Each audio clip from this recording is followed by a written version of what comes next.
Hi ಎಲ್ಲರಿಗೂ ನಮಸ್ತೆ. ಎಲ್ಲರೂ ಹೇಗಿದ್ದೀರಾ? ಎಲ್ಲರಿಗೂ welcome to A V vlogs Kannada. ಹಾಗಾಗಿ ಇವತ್ತಿನ ಈ ವ್ಲಾಗ್ ಬಂದು ಶನಿವಾರದ ಒಂದು ವ್ಲಾಗ್ ಆಗಿರುತ್ತೆ. ಪಿತೃಪಕ್ಷಕ್ಕೆ ನಾನು ಮನೆ ಸ್ವಲ್ಪ ಕ್ಲೀನ್ ಮಾಡ್ತಾ ಇದ್ದೆ. ಅದರ ಒಂದು ಸೆಕೆಂಡ್ ಭಾಗ ಪಾರ್ಟ್ 2 ಅಂತಾನೆ ಹೇಳ್ಬೋದು. ಪಾರ್ಟ್ 1 ಅಂತ ಹೇಳಿದ್ರೆ ಗುರುವಾರದ ವ್ಲಾಗ್, ಸ್ವಲ್ಪ ಹಾಲು ರೂಮು ಈ ರೀತಿ ಕ್ಲೀನ್ ಮಾಡ್ಕೊಂಡಿದ್ದು ಪಾರ್ಟ್ 1 ಅಂತ ಅನ್ಕೊಂಡಿದ್ದೀನಿ. ನೆಕ್ಸ್ಟ್ ಶುಕ್ರವಾರ ಕ್ಲೀನ್ ಮಾಡೋದಿಕ್ ಆಗೋದಿಲ್ಲ. ಅವತ್ತು ಒಂದು ದೇವಿಯ ಒಂದು ದಿನ ಅಂತಾನೆ ಹೇಳ್ಬೋದು. ವಾರದ ದಿನ ಧೂಳೆಲ್ಲ ಹೊಡೆದು ಕ್ಲೀನ್ ಮಾಡೋದಿಲ್ಲ ಮನೆಯನ್ನ. ಹಾಗಾಗಿ ನೆಕ್ಸ್ಟ್ ಡೇ ಶನಿವಾರ ಇನ್ನೊಂದು ಮಿಕ್ಕಿರ ಕೆಲಸಗಳು ಏನೇನಿದೆ ಪಾರ್ಟ್ 2 ಅಂತ ಡಿವೈಡ್ ಮಾಡ್ಕೊಂಡು, ಹಾಗೆ ಕೆಲ್ಸನೂ ಅಷ್ಟೇನೆ ಡೈಲಿ ಇಷ್ಟಿಷ್ಟು ಅಂತ ಡಿವೈಡ್ ಮಾಡ್ಕೊಂತ ನಾನು ಕೆಲ್ಸನ ಮುಗಿಸ್ಕೊಂತೀನಿ. ಗುರುವಾರದ ಬ್ಲಾಗ್ ನೋಡಿರೋರಿಗೆ ಗೊತ್ತಿರುತ್ತೆ ನಾನು ಯಾವ ರೀತಿ ಒಂದು ಹಾಲ್ನಾಗಿರ್ಬೋದು ರೂಮ್ನಾಗಿರ್ಬೋದು ಕ್ಲೀನ್ ಮಾಡ್ಕೊಂಡಿದ್ದೀನಿ, ಎಷ್ಟು ಅವತ್ತಿನ ದಿನ ನಾನು ಕೆಲಸ ಮಾಡಿದೀನಿ ಅಥವಾ ಕ್ಲೀನಿಂಗ್ ಮಾಡ್ಕೊಂಡಿದ್ದೀನಿ ಅನ್ನೋದು. ಇವತ್ತು ಪಾರ್ಟ್ 2 ಅಲ್ಲಿ ಸ್ವಲ್ಪ ಕಿಚನ್ ಜಾಸ್ತಿ ನಾನು ಏನಂತಾರೆ ಟೈಮ್ ಕೊಟ್ಟಿರೋದು ಅಂತಾನೆ ಹೇಳ್ಬೋದು. ಯಾವಾಗ್ಲೂ ಅಷ್ಟೇನೆ ಯಾವುದೇ ಹಬ್ಬಕ್ಕಾಗಿರ್ಬೋದು ಕಿಚನ್ ನಾನು ಯಾವಾಗ್ಲೂ ಲಾಸ್ಟ್ಗೆ ಇಟ್ಕೊಂತೀನಿ. ಹಾಗಾಗಿ ಈ ಸಲ ಅಷ್ಟೇನೆ ಲಾಸ್ಟ್ಗೆ ಇಟ್ಕೊಂಡಿದೆ. ಲಾಸ್ಟ್ ದಿನ ಭಾನುವಾರನೇ ಪಿತೃಪಕ್ಷ ಇರೋದ್ರಿಂದ ಹಿಂದಿನ ದಿನ ಶನಿವಾರ ಲಾಸ್ಟ್ ಡೇ ಆಗಿರೋದ್ರಿಂದ ಲಾಸ್ಟ್ ಕಿಚನ್ ಒಂದು ಬ್ಯಾಲೆನ್ಸ್ ಉಳ್ಕೊಂಡಿತ್ತು. ಕಿಚನ್ ಅಲ್ಲಿ ಕೆಲಸ ಅಂತ ಬಂದ್ರೆ ತುಂಬಾ ಹೊತ್ತು ತಗೊಳುತ್ತೆ. ಬಾಕ್ಸ್ಗಳನ್ನೇ ಒರ್ಸೋದ ಅಥವಾ ಪಾತ್ರೆಗಳನ್ನೇ ತೊಳೆಯೋದ, ಕಿಟಕಿಗಳಿರುತ್ತೆ, ರೇಷನ್ ಇಡುವಂತ ಜಾಗ ಇರುತ್ತೆ, ತುಂಬಾನೇ ಈ ಮಿಕ್ಸ್ಗಳೆಲ್ಲ ಒರ್ಸೋದು, ತುಂಬಾನೇ ಕೆಲಸ ಇರುತ್ತೆ. ಆಕ್ಚುಲಿ ಈ ಕಿಚನ್ ಅಲ್ಲಿ ಬಂದ್ರೆ ಹಾಲ್ ಅಥವಾ ರೂಮ್ ಏನಿದೆ, ರೂಮ್ ಬಂದ್ರೆ ಬೆಡ್ ಒಂದು ಕ್ಲೀನ್ ಮಾಡ್ಬಿಟ್ಟು ಬೆಡ್ ಕವರ್ ಎಲ್ಲ ಚೇಂಜ್ ಮಾಡಿ ಕಿಟಕಿ ಡೋರು ಸುಮ್ನೆ ಸುತ್ತಲೂ ಗೋಡೆ ಧೂಳು ಹೊಡ್ಕೊಳ್ಳೋದು, ಶೋ ಪೀಸಸ್ ಏನಿದ್ರೆ ಇತ್ತು ಅಂದ್ರೆ ಒರ್ಸ್ಕೊಳ್ಳೋದು, ಧೂಳು ಹೊಡ್ಕೊಳ್ಳೋದು ಇಷ್ಟೇ ಇರುತ್ತೆ. ಬಟ್ ಕಿಚನ್ ಆ ರೀತಿ ಅಲ್ಲ, ತೊಳೆಯೋದಿರುತ್ತೆ ಜಾಸ್ತಿ ಅಲ್ವಾ. ಹಾಗಾಗಿ ಅದನ್ನ ಉಜ್ಜಿ ತೊಳಿಬೇಕು, ಮತ್ತೆ ಡ್ರೈ ಮಾಡ್ಬೇಕು, ಎತ್ತಿಡ್ಬೇಕು. ಸೊ ತೊಳೆಯೋದು, ಗುಡ್ಸೋದು, ಧೂಳು ಹೊಡಿಯೋದು ಈ ರೀತಿ ಜಾಸ್ತಿನೇ ಕೆಲಸ ಇರುತ್ತೆ ಕಿಚನ್ ಅಲ್ಲಿ. ಆಕ್ಚುಲಿ ಇವತ್ತು ಬೇಗನೆ ಎದ್ದು ಇಡೀ ದಿನ ಇದೇ ಕೆಲಸ ಆಗುತ್ತೆ ಅಂತ ಅಂದ್ಕೊಂಡೆ, ಬಟ್ ನಂಗೆ ಬೇಗ ಎದ್ದೇಳೋದಕ್ಕೆ ಆಗ್ಲಿಲ್ಲ. ಅತ್ತೆ ಏನೋ ಗೊತ್ತಿಲ್ಲ ಇವತ್ತು ಯಾವ ದೇವರು ವರ ಕೊಡ್ತಾ ಏನೋ ಅವ್ರಿಗೆ ಅನ್ಸಿ ಕೆಲಸ ಮಾಡ್ಬೇಕು ಅಂತ ಏನೋ ಅನ್ಸಿ ಬೆಳಗ್ಗೆ 5 ಗಂಟೆಗೆ ಎದ್ರಂತ. ಎದ್ದು ಬಾಕ್ಸ್ ಎಲ್ಲ ಒರೆಸಿ, ಶೆಲ್ಫ್ ಎಲ್ಲ ರೇಷನ್ ಇಡ್ತೀವಲ್ಲ ಶೆಲ್ಫ್ಗಳನ್ನೆಲ್ಲ ಒರೆಸಿ, ಮಿಕ್ಸಿಗಳನ್ನೆಲ್ಲ ಕ್ಲೀನ್ ಮಾಡಿ ಇಟ್ಟಿದ್ರು. ಜಸ್ಟ್ ನಾನ್ ಹೋಗಿ ವಿಂಡೋ ಅಷ್ಟೇ ಕ್ಲೀನ್ ಮಾಡ್ಬೇಕಾಗಿತ್ತು. ವಿಂಡೋ ಜೊತೆಗೆ ಸಿಂಕ್ ಕೆಳಗಡೆ ಇಷ್ಟು ಮಾತ್ರ ಬ್ಯಾಲೆನ್ಸ್ ಇತ್ತು.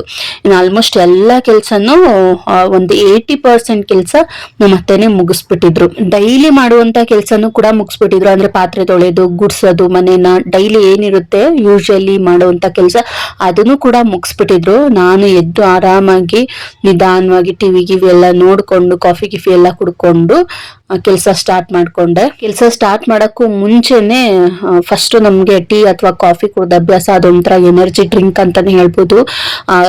ಎನರ್ಜಿ ಡ್ರಿಂಕ್ ನ ಕುಡಿದಂಗೆ ಸ್ಟಾರ್ಟ್ ಮಾಡಕ್ ಹೋದ್ರೆ ನಿಜಕ್ಕೂ ಆಗೋದಿಲ್ಲ. ಏನೋ ನನ್ ಬಾಡಿ ಮಿಸ್ ಆಗ್ತಿದ್ಯಲ್ಲ, ಏನೋ ಬೇಕಲ್ಲ ಅಂತ ಅನ್ಸ್ತಾ ಇರುತ್ತೆ. ನಾನು ಸಡನ್ ಆಗಿ ವಿಡಿಯೋ ಮಾಡ್ಕೊಂಡು ಕೆಲಸ ಮಾಡೋದ್ರಿಂದ ನನಗೆ ಕಾಫಿ ಟೀ ಮಾಡ್ಕೊಬೇಕಂತ ಅನ್ಸ್ಲೇ ಇಲ್ಲ. ಸಡನ್ ಆಗಿ ಕೆಲಸ ಸ್ಟಾರ್ಟ್ ಮಾಡೋದಕ್ಕೆ ಹೋದೆ ಕಿಚನ್ಗೆ, ಆಗ್ಲೇ ಇಲ್ಲ. ಏನೋ ಮಿಸ್ ಹೊಡಿತಿದ್ದಿಲ್ಲ ನನ್ಗೆ, ಏನೋ ಒಂದು ಫಾಸ್ಟ್ ಆಗಿ ನಾನು ಕೆಲಸ ಮಾಡೋದಿಕ್ ಆಗ್ತಿಲ್ವಲ್ಲ ಏನು ಅಂತ. ಆಮೇಲೆ ನೋಡಿದ್ರೆ ಏನಾರ ಕುಡಿಬೇಕು ಅಥವಾ ತಿನ್ಬೇಕು ಅನ್ಸಿದಿಲ್ಲ ಅಂತ ನೆನ್ಸ್ಕೊಂಡಾಗ ಓಕೆ ಒಂದ್ ಎನರ್ಜಿ ಡ್ರಿಂಕ್ ಮಾಡ್ಕೊಳ್ಳೋಣ ಅಂತ ಹೇಳ್ಬಿಟ್ಟು ಇವತ್ತು ಕಾಫಿ ಮಾಡ್ಕೊಂಡು ಕುಡ್ದು ನೆಕ್ಸ್ಟ್ ಕೆಲಸ ಸ್ಟಾರ್ಟ್ ಮಾಡಿದೆ. ಅದೇನೋ ನಮ್ಗೆ ಚಿಕ್ಕವರಿಂದನೂ ಅದು ಅಭ್ಯಾಸ ಆಗೋಗಿದೆ ಕಾಫಿ ಟೀನ. ಅದು ಕುಡಿದ್ರೇನೆ ನೆಕ್ಸ್ಟ್ ಕೆಲಸ ಮಾಡೋದಿಕ್ಕೆ ಒಂದು ಎನರ್ಜಿ. ಸುಮಾರಷ್ಟು ಜನಕ್ಕೆ ಇದೇ ರೀತಿನೇ ನಂತರನೇ ಒಂದು ಅಭ್ಯಾಸ ಇರುತ್ತೆ. ನಮ್ಮ ಮನೇಲಿ ಬಹುಶಃ ನನ್ನ ಅಮ್ಮ ಮನೆಯಲ್ಲಿ ಸಾಮಾನ್ಯವಾಗಿ ಹಿಂಗೇನೆ ಎಲ್ಲರೂ ಕಾಫಿ ಟೀ ಕುಡಿದ ಮೇಲೇನೆ ಕೆಲಸ ಸ್ಟಾರ್ಟ್ ಮಾಡೋದು. ಅದಕ್ಕೂ ಮುಂಚೆ ಮಾಡಿ ಅಂದ್ರೆ ಫಸ್ಟ್ ಕಾಫಿ ಕೊಡೋ ನನ್ ಕೈಲಾಗಲ್ಲ ಕೆಲಸ ಮಾಡೋದಿಕ್ಕೆ ಅಂತ ಹೇಳ್ತಾರೆ. ಅದೇ ಒಂದು ಅವ್ರನ್ನ ನೋಡಿ ಅವ್ರ ಜೊತೆ ಕುಡಿದು ಕಾಫಿನೆಲ್ಲ ನಮ್ಗೂ ಅದೇ ಅಭ್ಯಾಸ ಆಗೋಗಿದೆ. ನನ್ನ ಹಸ್ಬೆಂಡ್ ಮನೇಲಿ ಆ ರೀತಿ ಏನಿಲ್ಲ, ಅವರು ನಾರ್ಮಲ್ ಒಂದು ಜನಗಳು ಅಂತಾನೆ ಹೇಳ್ಬೋದು, ಎಲ್ಲದಕ್ಕೂ ಅಡ್ಜಸ್ಟ್ ಆಗುವಂತ ಜನಗಳು. ಬಹುಶಃ ನಮ್ಮ ಮನೇಲಿ, ನನ್ನ ಹಸ್ಬೆಂಡ್ ಮನೇಲಿ ಕಾಫಿ ಟೀ ಅಷ್ಟಾಗಿ ಮಾಡ್ತಾನೆ ಇರ್ಲಿಲ್ಲ. ನಾನು ಮದ್ವೆ ಆದ್ಮೇಲೆ ಕಾಫಿ ಟೀ ಜಾಸ್ತಿ ಅಂತಾನೆ ಹೇಳ್ಬೋದು. ಅಂದ್ರೆ ನಾನು ಬಂದು ಕಾಫಿ ಒಂದು ಅಭ್ಯಾಸ ಮಾಡಿದೆ. ನಮ್ಮ ಅತ್ತೆಗೆ ಇದ್ದಿದ್ದು ಕಾಫಿ ಅಡಿಕ್ಟ್ ಜಾಸ್ತಿ ಆಗೋಗಿತ್ತು. ಹಾಗಾಗಿ ಏನೇ ಒಂದು ಅವರು ಅಷ್ಟೇನೆ, ಅಮ್ಮ ಕಾಫಿ ಮಾಡಿ, ಅಮ್ಮ ನಿನ್ ತರ ಕಾಫಿ ಮಾಡೋದಿಕ್ ಬರೋದಿಲ್ಲ ಅಂದ್ರೆ ಕಾಫಿ ಯಾರು ಇಷ್ಟಪಡ್ತಾರೆ, ಟೀ ಯಾರು ಇಷ್ಟಪಡ್ತಾರೆ, ಅವ್ರಿಗೆ ಹೆಂಗೆ ಟೀ ಕಾಫಿ ಮಾಡ್ಬೇಕು ಅನ್ನೋದು ಸಹ ಗೊತ್ತಿರುತ್ತೆ ಚೆನ್ನಾಗಿ. ಅವರು ಏನಾದ್ರೂ ವ್ಯತ್ಯಾಸ ಇತ್ತಂದ್ರೆ ಅವರು ಕಂಡಿಡ್ದು ಹೇಳ್ಬಿಡ್ತಾರೆ, ಇದಕ್ ನೀರ್ ಜಾಸ್ತಿ ಹಾಕಿದ್ಯಾ, ಇದನ್ನ ಹಿಂಗ್ ಮಾಡಬಾರ್ದಿತ್ತು, ಇಷ್ಟು ಕಮ್ಮಿ ಉರಿಲಿ ನೀನು ಬೇಯಿಸ್ಬೇಕಿತ್ತು ಅಂತೆಲ್ಲ ಎಕ್ಸ್ಪ್ಲೈನ್ ಮಾಡ್ತಾರೆ. ಟೀ ಅಥವಾ ಕಾಫಿ ಪ್ರಿಯರು ಯಾರಿರ್ತಾರೆ ಅವ್ರಿಗೆ ಮಾತ್ರ ಗೊತ್ತಿರುತ್ತೆ ಅದನ್ನ ಹೆಂಗೆ ಪರ್ಫೆಕ್ಟ್ ಆಗಿ ಮಾಡ್ಬೇಕು ಅನ್ನೋದು. ಸೊ ನಾನು ಕಾಫಿ ಲವರ್ ಆಗಿರೋದ್ರಿಂದ ಕಾಫಿನ ಅಷ್ಟೇ ಚೆನ್ನಾಗಿ ಮಾಡ್ತೀನಿ. ನಾನು ಮಾಡೋದ್ರಿಂದನೇ ನನ್ನ ಕಾಫಿಗೆ ಒಬ್ರು ಫ್ಯಾನ್ ಇದ್ದಾರೆ ಅಂದ್ರೆ ಫಸ್ಟ್ ಫ್ಯಾನು ನಮ್ಮ ಅತ್ತೆ ಅಂತ ಹೇಳ್ಬೋದು. ಸುಮಾರಷ್ಟು ಸಲ ಹೇಳ್ಬಿಟ್ಟಿದ್ದಾರೆ, ನೀನ್ ಬಂದ್ಮೇಲೆ ನನ್ ಕಾಫಿ ಅಭ್ಯಾಸ ಆಗಿದ್ದು ಅಂತ. ಹಾಲ್ ತಗೊಂತ ಇದ್ರು ಅಷ್ಟೇನೆ, ಸುಮ್ನೆ ಏನೋ ಕುಡಿಬೇಕಲ್ಲ ಅಂತ ಕುಡಿತಿದ್ದಂತೆ. ಇನ್ನು ನಾನ್ ಬಂದ್ಮೇಲೆ ಬೆಳಗ್ಗೆ ಸಂಜೆ ನೈಟು ಊಟ ಆದ್ಮೇಲೆ ಏನಾರು ಕುಡಿಬೇಕನ್ಸಿದ್ರೆ ನೈಟು ಅಥವಾ ಮಧ್ಯಾಹ್ನ ಊಟ, ನನಗೆ ಟೈಮಿಂಗ್ಸ್ ಇಲ್ಲ. ಯಾವ ಟೈಮ್ ಅಲ್ಲ, ಒಂದು ಮಧ್ಯರಾತ್ರಿ ಕುಡಿಬೇಕನ್ಸ್ತಾ ಮಾಡ್ಕೊಂಡು ಕುಡಿಯೋದು, ಈ ರೀತಿ ನನಗೆ ಟೈಮಿಂಗ್ಸ್ ಇಲ್ಲ. ಅದೇ ರೀತಿ ನಮ್ಮ ಅತ್ತೆಗೂ ಅಭ್ಯಾಸ ಮಾಡ್ಬಿಟ್ಟಿದ್ದೆ. ನಾನೇನಾದ್ರೂ ಡಯಟ್ ಅಂತ ಏನಾದ್ರು ಮಾಡಿದಾಗ ಶುಗರ್ ಎಲ್ಲ ಅವಾಯ್ಡ್ ಮಾಡ್ಬೇಕು ಅಂತ ಹೇಳ್ಬಿಟ್ಟು ಕಾಫಿ ಟೀನ ಬಿಟ್ಟಾಗ ಅವರು ಸಹ ಅವಾಯ್ಡ್ ಆಗಿರ್ತಾರೆ. ದಿನಕ್ಕೆ 1 ಸಲ ಅಷ್ಟೇ ಮಾಡ್ಕೊಂತಾರೆ ಅಥವಾ 2 ಸಲ, ಬೆಳಗ್ಗೆ ಅಥವಾ ಸಂಜೆ. ಬೆಳಗ್ಗೆ ಸಾಮಾನ್ಯ ಕಮ್ಮಿನೇ ಇವರು, ಸಂಜೆ ಅಂತೂ 1 ಸಲ ಏನೋ ಕುಡಿತಾರೆ. ನಾನ್ ಡಯಟ್ ಸ್ಟಾರ್ಟ್ ಮಾಡಿದ್ರೆ ಮನೆ ಮಂದಿ ಎಲ್ಲ ಡಯಟ್ ಸ್ಟಾರ್ಟ್ ಮಾಡೋದಕ್ಕಂತಾರೆ. ಡಯಟ್ ಅಂದ್ರೆ ಒಂದು ಹೆಲ್ದಿ ಫುಡ್ ತಿನ್ನೋದಕ್ಕೆ, ಕಾಫಿ ಟೀ ಬಿಡೋದಾಗಿರ್ಬೋದು, ಎಣ್ಣೆ ಪದಾರ್ಥ ತಿನ್ನೋದಾಗಿರ್ಬೋದು, ಇದನ್ನೆಲ್ಲ ಆಲ್ಮೋಸ್ಟ್ ನನ್ನ ಹಿಂದೆ ನನ್ನ ಗಂಡಂಗುನು ನನ್ನ ಹಸ್ಬೆಂಡ್ಗೂ ನಾನು ಅದೇ ಇದ್ ಮಾಡ್ತೀನಿ, ಇವತ್ತಿಂದ ಡಯಟ್ ಮಾಡ್ತಿದ್ದೀನಿ ನೀನು ಮಾಡು ಅಂತ ಅವ್ರಿಗೂ ಅದೇ ಒಂದು ನನ್ನ ಫುಡ್ ನ ಅವ್ರಿಗೆ ಕೊಡ್ತೀನಿ. ಅದಾದ್ಮೇಲೆ ನೆಕ್ಸ್ಟ್ ನಮ್ಮ ಅತ್ತೆನೂ ಸಹ ನನ್ನ ಜೊತೆಗೆ ಜಾಯ್ನ್ ಆಗ್ತಾರೆ. ನೆಕ್ಸ್ಟ್ ನನ್ನ ಮೈದನು ಜಾಯ್ನ್ ಆಗ್ಬಿಡ್ತಾನೆ. ಅಲ್ಲಿಗೆ ನನ್ನ ಜೊತೆಗೆ ಜಾಯ್ನ್ ಆಗದೆ ಇರೋರು ಇಬ್ರೇ ನಮ್ಮ ಮನೇಲಿ, ನಮ್ಮ ಮಾವ, ವಂಶಿಕಾ. ಇವರಿಬ್ರು ಅನ್ಲಿಮಿಟೆಡ್ ಏನ್ ಬೇಕನ್ನ ತಿನ್ಬೋದು, ಎಷ್ಟ್ ಬೇಕನ್ನ ತಿನ್ಬೋದು. ನಂಗೇನಾರ ಡಯಟ್ ಮಾಡ್ತಾ ಮಾಡ್ತಾ ಇಂಟ್ರೆಸ್ಟ್ ಹೋಯ್ತು, ಮಧ್ಯದಲ್ಲೇ ಕಾಫಿ ಮಾಡ್ಕೊಂಡು ಅಥವಾ ಇನ್ನೊಂದೇನೋ ಬ್ರೇಕ್ ಮಾಡಿದೆ ಅಂತ ಅಂದ್ರೆ ಜೊತೆಗೆ ಮತ್ತೆ ಹಿಂದೆ ಯಾರ್ಯಾರು ಇರ್ತಾರೆ ಎಲ್ಲರೂ ನನ್ನ ಜೊತೆಗೆ ಡಯಟ್ ನ ಬ್ರೇಕ್ ಮಾಡ್ಬಿಡ್ತಾರೆ. ಈ ರೀತಿ ಒಂದು ಡಯಟ್ ಪ್ರೋಸೆಸ್ ಇರುತ್ತೆ. ನಾನ್ ಸ್ಟಾರ್ಟ್ ಮಾಡಿದ್ರೆ ಎಲ್ರು ಸ್ಟಾರ್ಟ್ ಮಾಡ್ತಾರೆ, ನಾನ್ ನಿಲ್ಸಿದ್ರೆ ಎಲ್ರು ನಿಲ್ಸ್ತಾರೆ. ನಾನ್ ಸ್ಟಾರ್ಟ್ ಮಾಡೋರ್ಗು ಯಾರು ಮಾಡಲ್ಲ, ನಾನ್ ಮೈದಾ ಅಂತ ಇರ್ತೇನೆ, ಅದಕ್ಕೆ ನೀವು ಸ್ಟಾರ್ಟ್ ಮಾಡಿ ನಾವು ಮಾಡ್ತೀವಿ, ನೀವು ಸ್ಟಾರ್ಟ್ ಮಾಡೋರ್ಗು ಯಾರು ಸ್ಟಾರ್ಟ್ ಮಾಡಲ್ಲ ಅಂತಾನು ಕೂಡ ಕೆಲವೊಂದ್ಸಲ ಹೇಳ್ತಾ ಇರ್ತಾರೆ. ನಾನು ಡಯಟ್ ನ ಸ್ಟಾರ್ಟ್ ಮಾಡ್ಬೇಕು ಮತ್ತೆ, ಬಟ್ ನನ್ಗೆ ಸ್ವಲ್ಪ ಪರ್ಸನಲ್ ಇಶ್ಯೂ, ಒಂದು ನಮ್ಮ ಹುಡುಗಿರ್ದು ಮಂತ್ಲಿ ಪ್ರಾಬ್ಲಮ್ ಏನಿದೆ ಅದೇ ಒಂದು ಪ್ರಾಬ್ಲಮ್ ಆಗಿದೆ ನನ್ನಲ್ಲೂ. ಈ ಒಂದು ಪ್ರಾಬ್ಲಮ್ ನ ಸಾಲ್ವ್ ಮಾಡ್ಕೊಳ್ಳೋವರ್ಗು ಅಥವಾ ಕ್ಲಿಯರ್ ಮಾಡ್ಕೊಳ್ಳೋವರ್ಗು ನಾನು ಡಯಟ್ ಸ್ಟಾರ್ಟ್ ಮಾಡೋದಿಲ್ಲ. ಯಾಕೋ ಒಂದು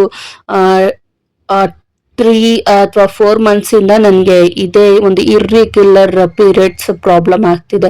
ಯಾವಾಗ್ಲೂ ಈ ತರ ಆಗಿರ್ಲಿಲ್ಲ. ನೋಡೋಣ ಏನು ಅಂತ ಗೊತ್ತಿಲ್ಲ. ಸೊ ಡಾಕ್ಟರ್ಗೆಲ್ಲ ತೋರಿಸಿದೀನಿ, ಕಾದು ನೋಡ್ಬೇಕು.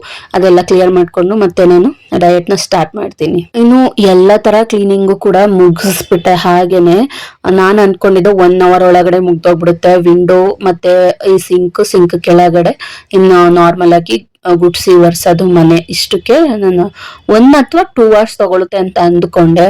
ಬಟ್ ನೈಟ್ 7 ಗಂಟೆ ಆಗುತ್ತೆ, ಸಂಜೆ 7 ಗಂಟೆ ಆಗೋಯ್ತು. ಅದಾದ್ಮೇಲೆ ಮಾಮೂಲಿ ಧೂಳೆಲ್ಲ ಹೊಡೆದಿದ್ದೀವಿ ಅಂದ್ರೆ ಕಸ ಗುಡ್ಸಿ ಮನೆ ಒರೆಸ್ಬೇಕು. ಅದ್ರಲ್ಲೂ ಶನಿವಾರ ವಾರದ ದಿನ ಬೇರೆ. ಸೊ ಎಲ್ಲ ಗುಡ್ಸಿ ಕೊಟ್ಟೆ. ನಾನಂತೂ ತಲೆಗೆ ಸ್ನಾನ ಮಾಡ್ಕೊಳ್ಳೋದಿಕ್ ಆಗ್ಲಿಲ್ಲ, ಸಂಜೆ ಬೇರೆ ಆಗಿತ್ತು, ತಲೆ ಒಣಗೋದಿಲ್ಲ ಬೇಗ. ಅದಾದ್ಮೇಲೆ ನೆಕ್ಸ್ಟ್ ಡೇನೆ ಪಿತೃಪಕ್ಷ, ಅವಾಗ್ಲೂ ಕೂಡ ತಲೆಗೆ ಸ್ನಾನ ಮಾಡ್ಬೇಕು. ಹಿಂದಿನ ದಿನ ಶುಕ್ರವಾರ ತಲೆಗೆ ಸ್ನಾನ ಮಾಡಿದೀನಿ, ಹಾಗೆ ಅವತ್ತಿನ ದಿನ ಮಾಡಕ್ ಹೋಗ್ಲಿಲ್ಲ. ಜಸ್ಟ್ ಮೈ ತೊಳ್ಕೊಂಡು ಫ್ರೆಶ್ ಅಪ್ ಆದೆ. ನನ್ ಮೈದಾ ಹೇಗಿದ್ರು ತಲೆಗೆ ಸ್ನಾನ ಮಾಡಿದ್ರು, ಅವ್ರಿಗೆ ದೀಪ ಹಚ್ಚೋದಿಕ್ಕೆ ಹೇಳ್ದೆ. ಇನ್ನು ಇಷ್ಟೆಲ್ಲ ಕೆಲಸ ಆದ್ಮೇಲೆ ನಾನ್ ನೆಕ್ಸ್ಟ್ ಒಂದು ಕೆಲ್ಸನೂ ಸಹ ಮುಟ್ಟೋದಿಕ್ ಹೋಗೋದಿಲ್ಲ, ನಮ್ಮ ಅತ್ತೆನೂ ಸಹ ನನ್ ಕೆಲಸ ಹೇಳೋದಿಕ್ ಹೋಗೋದಿಲ್ಲ. ಇಷ್ಟೆಲ್ಲ ಕೆಲಸ ಮಾಡಿದ್ದಾಳೆ. ಇನ್ನು ಮಿಕ್ಕಿದ ಬ್ಯಾಲೆನ್ಸ್ ಅಡುಗೆ ಆಗಿರ್ಬೋದು, ನೈಟು ಕಿಚನ್ ಕ್ಲೀನಿಂಗ್ ಆಗಿರ್ಬೋದು, ಎಲ್ಲ ಅತ್ತೆನೆ ಮಾಡ್ಕೊಂತಾರೆ. ಹಾಗಾಗಿ ನಾನು ಆರಾಮಾಗಿ ಹೊರಗಡೆ ಕೂತಿದ್ದೆ. ಸೊ ಶನಿವಾರ ಆಗಿರೋದ್ರಿಂದ ನಮ್ ಚಿಕ್ಕತ್ತೆ ಮಕ್ಳು ಕೂಡ ಮನೆಗ್ ಬಂದಿದ್ರು. ನಾನು ಹೇಳ್ದೆ ನಾಳೆ ಭಾನುವಾರ ಅಲ್ವಾ, ಇವತ್ತಿಲ್ಲೇ ಮಲ್ಕೊಳ್ಳಿ, ಒಂಚೂಗೂ ಕೂಡ ಯಾರು ಇಲ್ಲ ಆಟ ಆಡ್ಕೊಳ್ಳೋರು, ಇವತ್ತು ನೈಟ್ ಎಲ್ಲ ಚೆನ್ನಾಗಿ ಆಟ ಆಡ್ಕೊಂಡು ಆರಾಮಾಗಿ ಎದ್ದೇಳಿ, ಸಂಡೇ ಲೇಟ್ ಆಗೇನೆ ಇಲ್ಲೇ ಇರ್ಲಿ ಅಂತ ಅಂದೆ. ಅದಕ್ಕೆ ಬಿಟ್ಟು ಹೋದ್ರು ನಮ್ ಚಿಕ್ಕತ್ತೆ. ಅವ್ರ ಅತ್ತೆದೀರ್ ಇದ್ಬಿಟ್ರೆ ಅಂದ್ರೆ ನಮ್ಮ ವಂಶಕ್ಕೆ ನಮ್ ಚಿಕ್ಕತ್ತೆ ಮಕ್ಳು ಅತ್ತೆದೀರ್ ಆಗ್ಬೇಕು, ಚಿಕ್ಕತ್ತೆ ದೊಡ್ಡತ್ತೆ ಅಂತ. ಅವ್ರ ಅತ್ತೆದೀರ್ ಬಂದ್ಬಿಟ್ರಂತ ಅವಳಿಗೆ ಇನ್ಯಾರು ಬೇಡ, ಚೆನ್ನಾಗಿ ಆಟ ಆಡ್ಕೊಂಡಿರ್ತಾಳೆ. ಇನ್ನು ನಾನು ಇವತ್ತು ಶಟಲ್ ಕಾಕ್ ಆಡ್ಬೇಕು ಅಂತ ಅನ್ಸಿ ನಾನು ನನ್ ಮೈದಾ ಆಡ್ತಾ ಇದ್ವಿ. ನನ್ ಮೈದಾ ಹಂಗೆ ವಿಡಿಯೋ ಮಾಡೋದೆಲ್ಲ ಇಷ್ಟ ಆಗೋದಿಲ್ಲ, ಹಾಗಾಗಿ ನಾನು ಒಬ್ಬನ್ ಮಾತ್ರ ತೋರ್ಸಿದ್ದೀನಿ ಇದ್ರಲ್ಲಿ. ಇನ್ನು ಇವತ್ತಿನ ಈ ನನ್ನ ಪುಟ್ಟ ವ್ಲಾಗ್ ನ ಇಲ್ಲಿಗೆ ಎಂಡ್ ಮಾಡ್ತಾ ಇದೀನಿ. ಪ್ಲೀಸ್ ನನ್ನ ಕನ್ಸಿಡರ್ ಮಾಡ್ಕೊಳ್ಳಿ, ನನ್ನ ಹಳೆ ವ್ಲಾಗ್ಸ್ ಅಥವಾ ಮಿನಿ ವ್ಲಾಗ್ಸ್ ಆದ್ರೂ ನೋಡಿ. ಮಿನಿ ವ್ಲಾಗ್ಸ್ ಅಲ್ಲಿ ಅಟ್ಲೀಸ್ಟ್ ನಿಮ್ಗೆ ಇಷ್ಟ ಆಗ್ಬೋದು ನನ್ನ ವಿಡಿಯೋಸ್. ಇಷ್ಟ ಆದ್ರೆ ಪ್ಲೀಸ್ ಒಂದು ಸಬ್ಸ್ಕ್ರೈಬ್ ಆಗೋದ್ರ ಮೂಲಕ ನನ್ಗೆ ಸಪೋರ್ಟ್ ಮಾಡಿ ಅಂತ ಕೇಳ್ಕೊಂತೀನಿ. ಮತ್ತೆ ನಾನು ನೆಕ್ಸ್ಟ್ ಒಂದು ವ್ಲಾಗ್ ಅಲ್ಲಿ ಸಿಗ್ತೀನಿ. ಅಲ್ಲಿವರೆಗೂ ಥ್ಯಾಂಕ್ ಯು ಆಲ್, ಬಾಯ್.